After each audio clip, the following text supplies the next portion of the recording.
What's up, everyone? Welcome back to Redline Reactions. I'm Evan, and yesterday I was introduced to Ren, and then the Renegades. You guys are nuts in the best way, but you guys are nuts.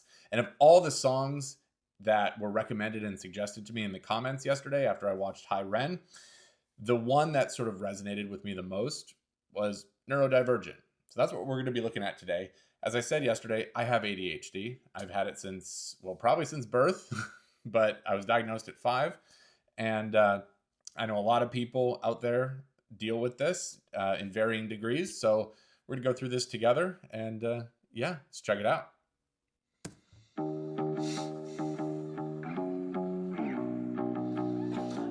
Well, that reminds me of some of the punk music I used to listen to. Still listen to. Stay calm, boy. My thoughts are burning like the napalm. I think I need to get away from this noise. I hate the places that I came from. I'm sorry, I'm not gonna stop it for long. It's just having only seen Hi Ren and then going to this is wild. Destroy, I'm born a message from the preacher. Subliminal, out the speaker. I never paid attention either. There's something strange about my demeanor. Don't feel pity for this sick boy. I've been sitting pretty with prescriptions for stimulants and edibles. It's medicine, cerebellum, repairable, tweaking the biochemical peaking. I'm feeling incredible. But wait a second, need dopamine. My focus goes towards smoke machine. Yeah. From L-tyrosine, my racetrack doors, very psycheding. Deciphering maybes, I might have been aspirating. Fibonacci, Vicodin, the piloting, Kawasaki, ninja thing. I bring to a big talk, begin and I go, off square status quo, car twisted, the road, top lip split, explode, misfit, don't fit. What makes a person? Neurodivergent. Sick for certain. Neurodivergent. They told me I was broken. Hold on. Whoa. What happened there? Wow. There's so much going on here. Sorry about that.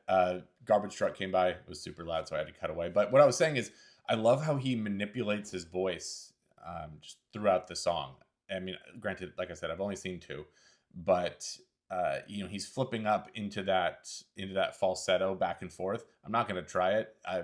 I'm here in Washington, and it's been super smoky, and so I sound like a chain smoker right now.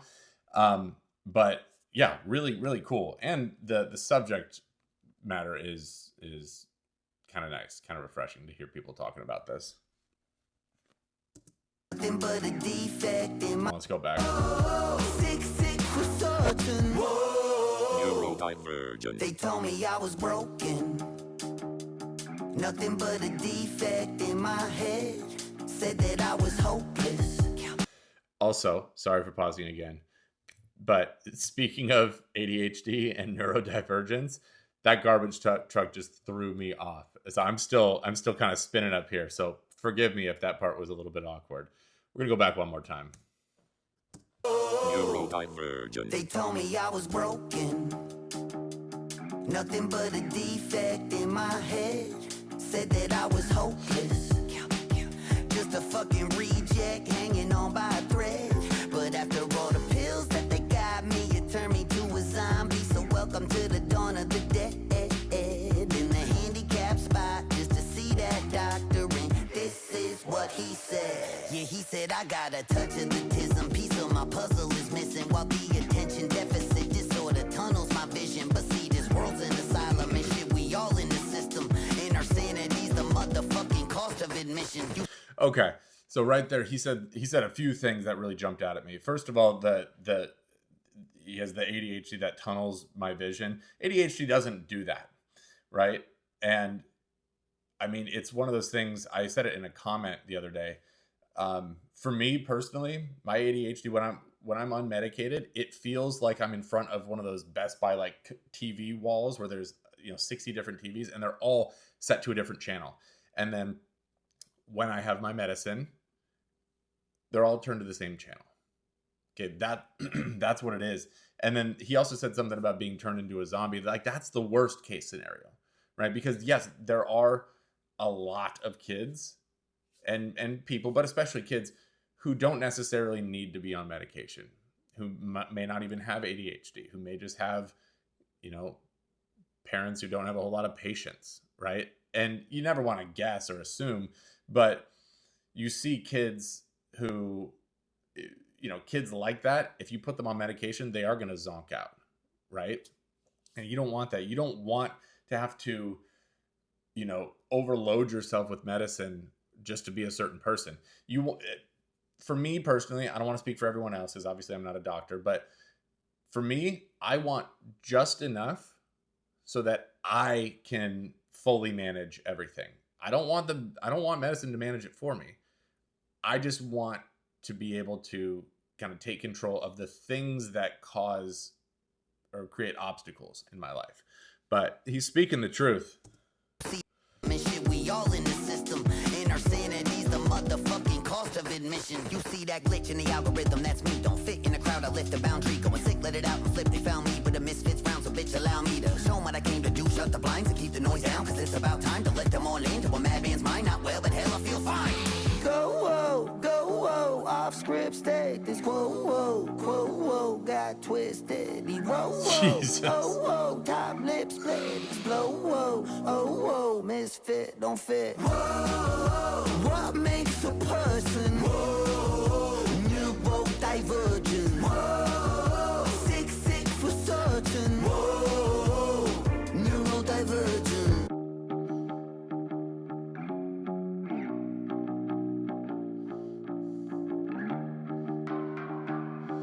Oh God.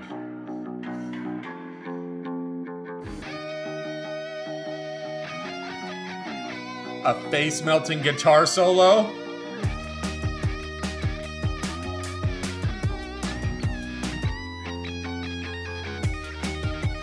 Okay.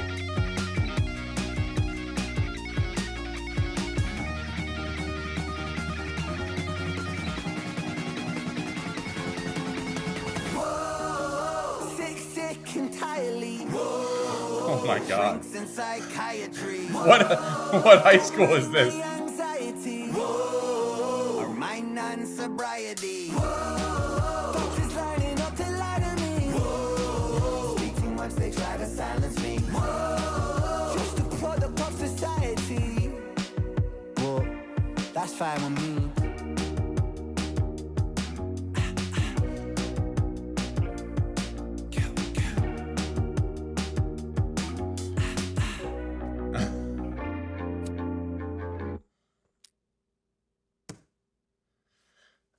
So one of the great things about this, and there's no doubt in my mind he did this on purpose, but there's I didn't go back and count, and I'm not gonna, but I'd be willing to bet that there's this principle that Mr. Beast follows for the most part, and it's not exclusive to him, but he tries to not have a single shot last more than like 3 seconds.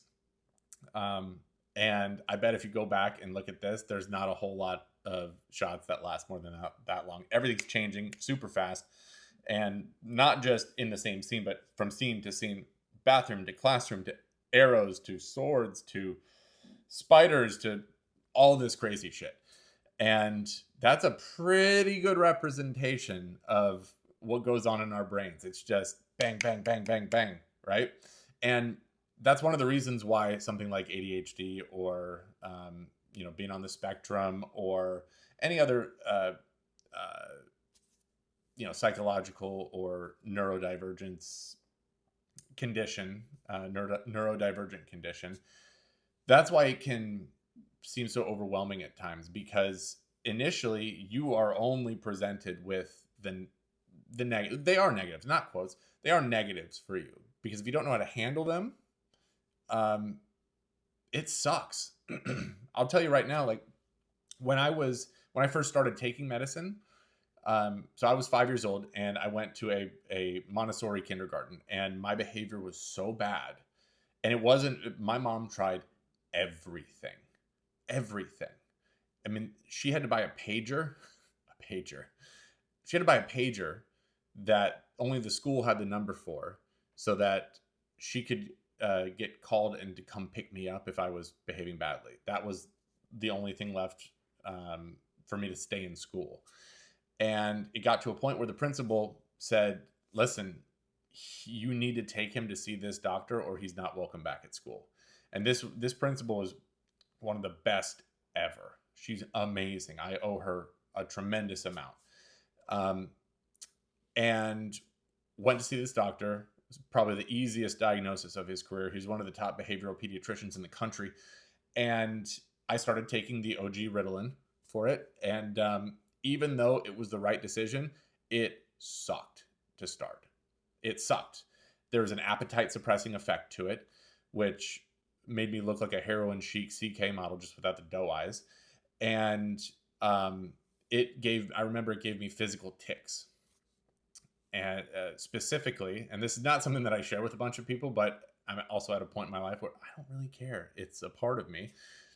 So this is going to seem kind of weird, but for instance, it would feel as though the corners of my mouth, like the skin was really tight. And so I would always go like that, just over and over.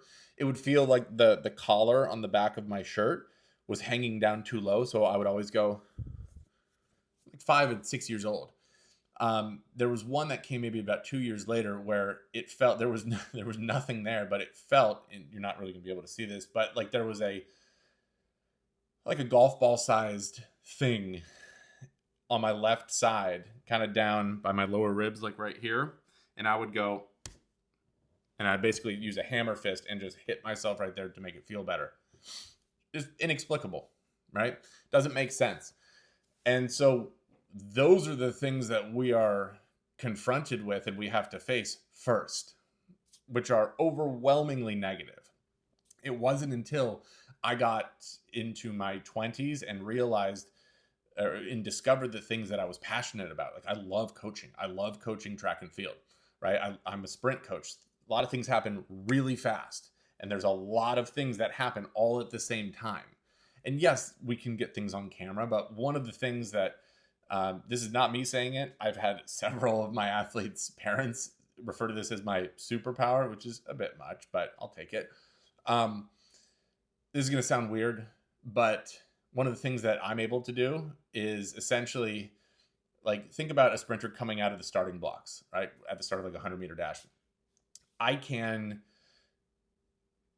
watch that in real time and essentially take snapshots in my brain and go back after the fact and pick out little different things that I saw. Now, again, of course, we have cameras that can do that too. But like in the moment, it's kind of nice to be able to do that. And so I was able, when I found these things I was passionate about, I was able to hyper focus on them. And that's when I realized that, I mean, ADHD or these different conditions, they're not all great, but there's certainly ways that you can create a positive that outweighs the negatives. It's just a pain in the ass to get there initially. So I love the fact that Ren is talking about this sort of stuff. It's important to do just in general, but being able to connect it to like really catchy music, and his voice is really cool. I know someone said, and please don't crucify me for this, but because I've only listened to this once now, but someone told me that he doesn't believe in like auto tuning at all. Does that also apply to like just layering with his vocals? Because that one did sound, I mean, anything sounds more produced than High Ren. That was about as raw as you can get. But I mean, is that sort of like the upper limit of what he does from like a post-production standpoint? That was really cool. That was really cool. I like that a lot. I'm gonna have to go back and watch that again. Tell me, where should I go next? Because as I've been told, that the term rabbit hole has appeared in my comments about 1,500 times over the past 3 days between Nightwish, Ren, and Oh my gosh. It just went in and out. Nightwish, Ren, Diana Ankudinova, and yeah. So I'm super excited about this.